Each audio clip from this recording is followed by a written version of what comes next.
tinilong se kipanan ane ilagay hova ngay puldaw na se idia golune hian ham lung sit na het thiam le chun mi thi lung tao đi cả he thiam me golin ni pi lung sit na in la ke din va puldaw na se lung sit na hin lam vai ca hi ta se hi nei ngai da mo ken ke ge nang dia ki pa na so hi te ding lung neo hi in yêu mây ta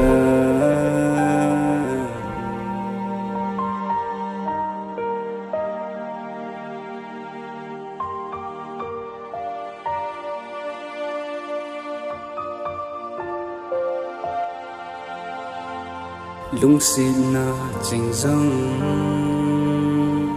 thấy chân khem băng kỷ nếp na đình nay lâu lung khi căng mô ta sân đình nay ta lâu chẳng ngã hình khu man đi cả xa ngày xưa quay đang ai đâu gây hình khô hin na ka pi sing lung se sen ho si a ki ni lung sun lung se na hi thì chan gi sim zong tu de lin te khi so sa pu nge nang lo vin lung song bi the lo hong ki le ta kang a se nge o lung de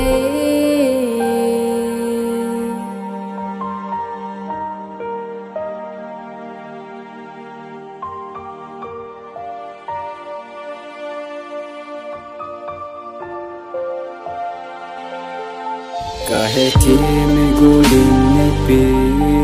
lung sit na in la ke din va puldaw na se lung sit na hin lam vai ca hi ta se hi nei ngai da mo ken ke ge nang dia ki pa na so hi te di